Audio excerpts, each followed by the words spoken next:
রাস্তা জুড়ে পানি, যেন কিছুক্ষণ আগে হয়ে যাওয়া বৃষ্টির পানি রাস্তায় জমে রয়েছে। কিন্তু কাছে গেলেই ভুল ভাঙে, পানি নয়, মরীচিকা। প্রখর রৌদ্রতাপে পিচ ঢালা রাস্তায় সৃষ্ট মরীচিকা বৃষ্টির আশা আরও বাড়িয়ে দেয়। আইসি যে সদর ধরেন 3 ঘন্টা লাগলো, জামা হইলে বিএমপি বাজার। গরমের অবস্থা তো বহুত খারাপ। বৃহস্পতিবার রাতের বৃষ্টি একটু স্বস্তি এনেছিল জনজীবনে। দিন ও রাতের তাপমাত্রা কমে যায় কয়েক ডিগ্রি, কিন্তু আজ শনিবার সকাল থেকে চড়তে থাকে পারদ। শ্রমজীবী মানুষের কষ্ট আরও বাড়িয়ে দেয়। ক্লান্ত শরীর ছায়া খোঁজে একটু বিশ্রামের আশায়। পেশেন্টদের নিয়ে এসে গরমের সুদ্ধ না আবার জিরাইতে আছে। তাপমাত্রাটা বেশি দেখে আমরা 2-250 গ্লাস শরবত বিক্রি হয় আর কি।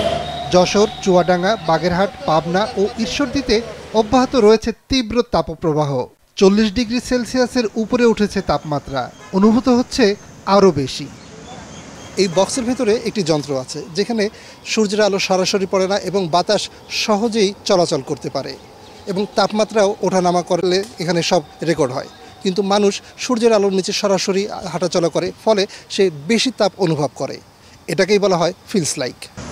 তীব্র তাপপ্রবাহের কারণে দেশের উত্তর ও পশ্চিমাঞ্চলের মানুষের দৈনন্দিন জীবন কাটছে কষ্টে।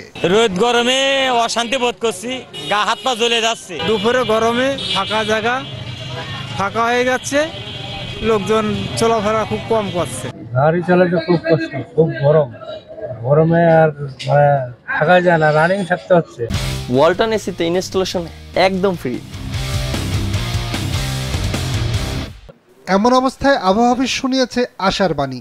তারা বলছেন, দেশের বিভিন্ন এলাকায় রোববার থেকে শুরু হয়ে আগামী শনিবার পর্যন্ত বজ্রসহ বৃষ্টিপাতের সম্ভাবনা রয়েছে। আর ঢাকায় আজ ভোর রাত্রে বৃষ্টি হতে পারে।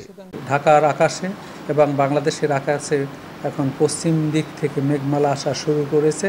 আজকে রাত থেকে বৃষ্টিপাতের তীব্রতা আস্তে আস্তে বৃদ্ধি পাবে। সিলেট বিভাগের কিছু কিছু জায়গায় বৃষ্টি হতে পারে। তাছাড়া চট্টগ্রাম বিভাগ, ঢাকা বিভাগ, ময়মনসিংহ বিভাগ, রংপুর বিভাগের, বরিশাল বিভাগের 2-1 জায়গায় বৃষ্টি হতে পারে। 6 তারিখ থেকে এই যে বিদ্যমান তাপপ্রবাহের তীব্রতা বহুলাংশে কমে যাবে।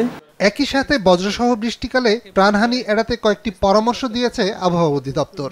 5 তারিখ থেকে 11 তারিখ পর্যন্ত যে বজ্রঝড় হবে, সেগুলোতে কিন্তু ব্যাপক বজ্রপাত থাকবে, দমকা বাতাস থাকবে, ঝোড়ো হাওয়া থাকবে। ইমিডিয়েটলি তারা ঘরে চলে যায় এবং আধা ঘন্টা থেকে 2 ঘন্টা ঘরে অবস্থান করে, তাহলে এই যে বজ্রঝড় ঝড়িত যে প্রাণহানিটা বহুলাংশে কমিয়ে আনা সম্ভব। এই গরমে কাজে বের হওয়া মানুষ স্বাস্থ্য ঝুঁকিতে পড়েছেন। পানি পিপাসা বা তীব্র তাপপ্রবাহ দেখা দিচ্ছে নানান সমস্যা। পথচলতি মানুষের সহায়তায় সরকারি সহ বেসরকারি প্রতিষ্ঠানও এগিয়ে এসেছে। মের 2 তারিখ থেকে 16 তারিখ পর্যন্ত প্রতিদিন 500 বোতল করে পানি সরবরাহ করছি এবং সাথে হাত পাখা এগুলো দিচ্ছি।